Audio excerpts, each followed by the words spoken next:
अरे भौजी का हो बोला। ये काहे खेतवा परती छोड़ले हो? हाँ तो का करी, बेच दी का खेतवा? नहीं बेच न दे तू, ये हमारा क्या दिया दे तू तो हम करती। अरे जा जा, तहरे बस के बात नहीं खे। जा देखो कैठे मेहरारू रख ले बड़ा आइल बड़ा खेत लेबे। अरे नहीं ऐसे कैसे कह तू, देखो तू गबरू जवान पूरा हट्ठा कट्ठा शरीर हो। अरे तो हाथा कथा बात तो जेकर खातिर होई ओकर मुंह, हमरा खातिर थोड़ी बा। काहे हम ना कर सकत ही का? अरे हमके तो ना लागत हो कि तू कह पैबा। नहीं कर देब इतना बढ़िया से कि पूरा एकदम मार हरियाली छा जाए। अरे हटा, कितना बर बर अइले कुछ ना कह पइले, तू का करबा? अरे ना तो सब आई गइल हो, लेकिन ये गबरू जवान ना ही जाई। अच्छा तो का करबा बतावा तो। सुनो का करब, बोला। राखेलू खेतवा काहे परती दे तू तयधिया हम ही करती।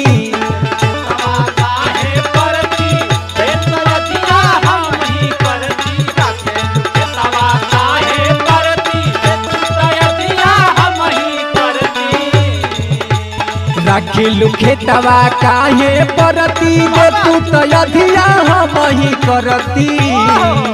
कि भौजी हो लागल बघसिया पूरा तोहार छील जाई, रंग भूमि के खिल जाई ना।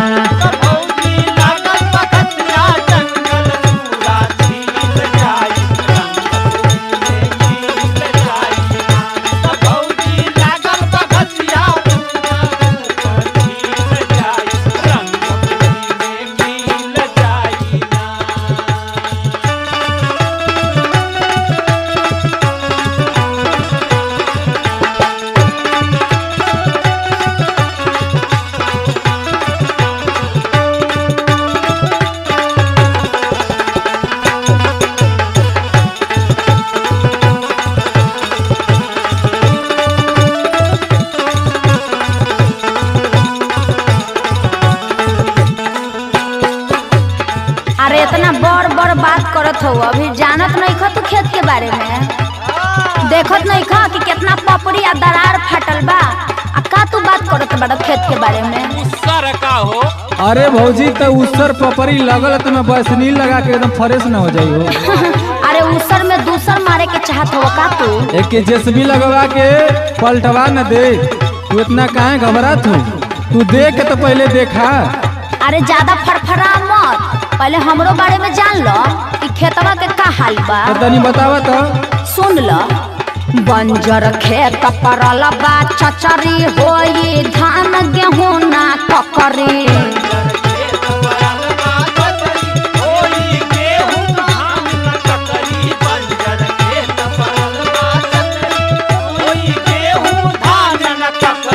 तने ना औरत देख लो कि काका खूबी बा। का बा भौजी तनी बतावा। कि देवरू हो केतनो धसई अंदर नहीं थारा जाई, मेहनत तोरा बेकार जाई हो।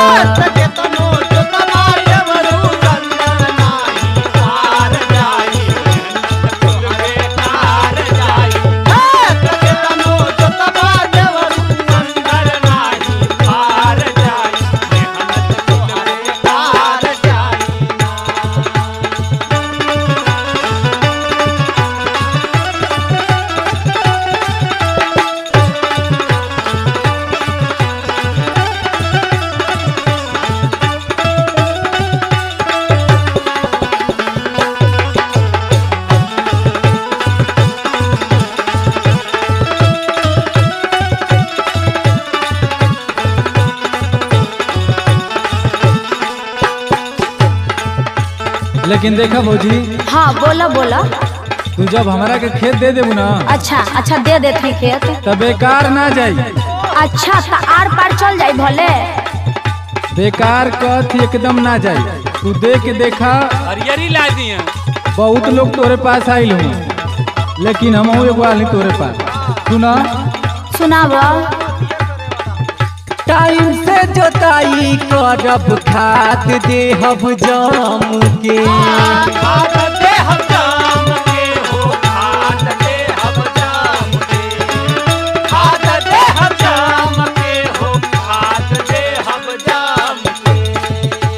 सुना भौजी, सुनावा सुनावा।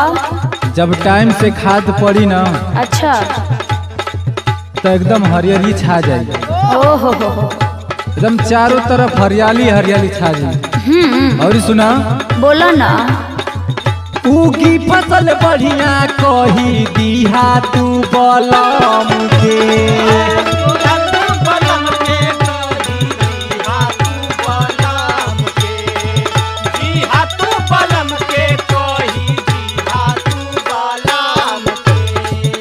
लेकिन देखा भौजी, बोला बोला।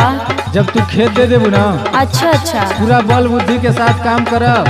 अरे बहुत लोग अइले, बहुत बल बुद्धि देखैले, लेकिन कुछ ना भइल। तू बहुत बड़े बड़े लोग के देख ले हबू, लेकिन हमारा के ना देख लेबू। सुना, बोला ना। करब मेहनत रोजे रोजे, देह काम करे के खोजे।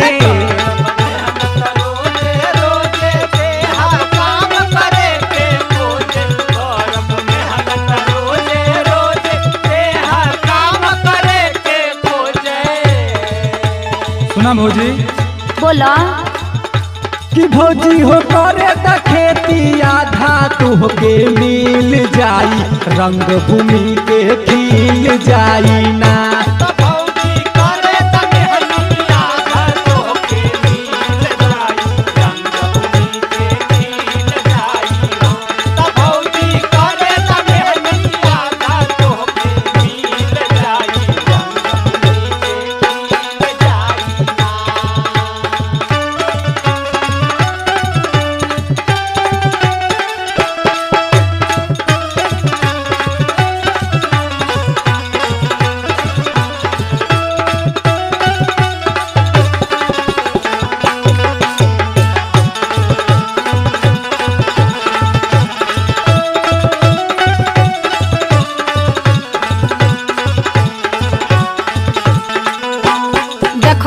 इतना अगुताइल हवो न, सब पनिया झड़ जाई पतइये पर। अभी जानत ना हव कि कितना परेशानी झेले के पड़ी तो के। अरे सब परेशानी झेल लब, तू काहे इतना परेशान है? हाँ तो सुन लो परेशानी, तब हो जाएगा पानी पानी। ठीक बा, सुनाब। काहे परेशान बड़ा बढ़ी परेशानी, समझो न सब बात।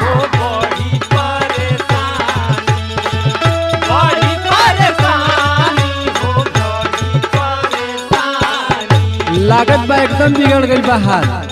और सुना, बेरी बेरी खोजी खेत देवे खातिर पानी।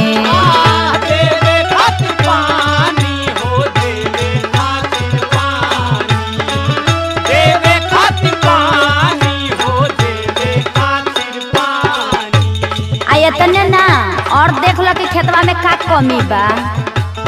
का क्या कमी बा तनी बताओ बढ़िया से। हाँ तो सुन सुन, नहीं खेत में तनिको नमी, बोवल फसल नहीं जमी।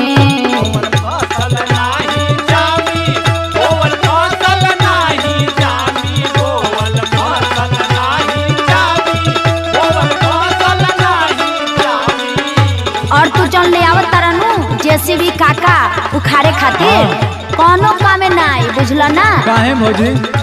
हाँ तो सुन, सुनावा। कि देवरू हो कोइल व्यवस्था सिस्टम सब हारा जाई, मेहनत तोरा बेकार जाई हो।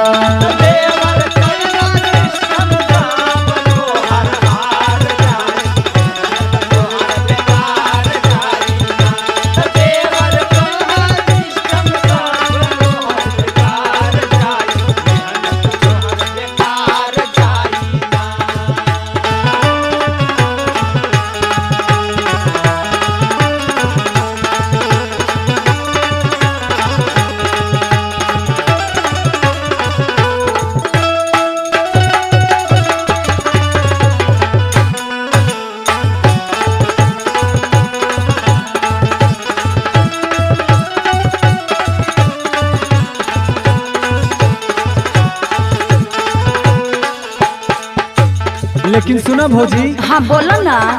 खेती करे खातिर हम लगाओ तनी व्यवस्था। अच्छा अच्छा। अब की खेती में जान डाल दे भौजी, जान। अच्छा बोला बोला।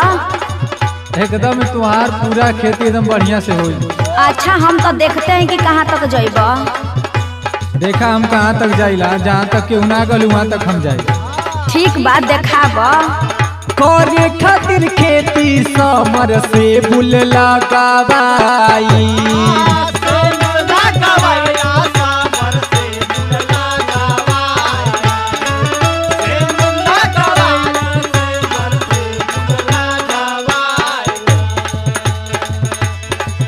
अच्छा अच्छा जब तू इतना व्यवस्था देवा तब काहे के हम पीछे हटब। अरे भौजी हम तक कबे से कहती कि हमके दे दा खेतिया, अब व्यवस्था ज्यादा बा हमारी लगे। अरे तो हमके का पता कि तू हमरा खातिर इतना व्यवस्था लगा देबा। अरे तोरी खातिर हम का ना करवा दे। हाँ तो सुन लो हमरो बतिया, हमरे दिल में का खलबली मचत बा। सुनावा। आपन सब खेती अंजनी तो हसे करवाए।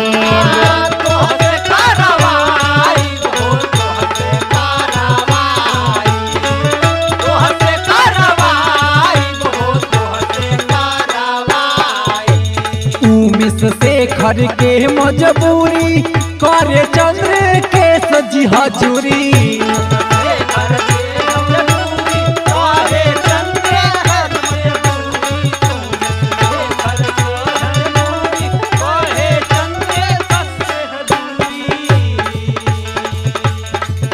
लेकिन सुना भौजी। हाँ सुनावा सुनावा।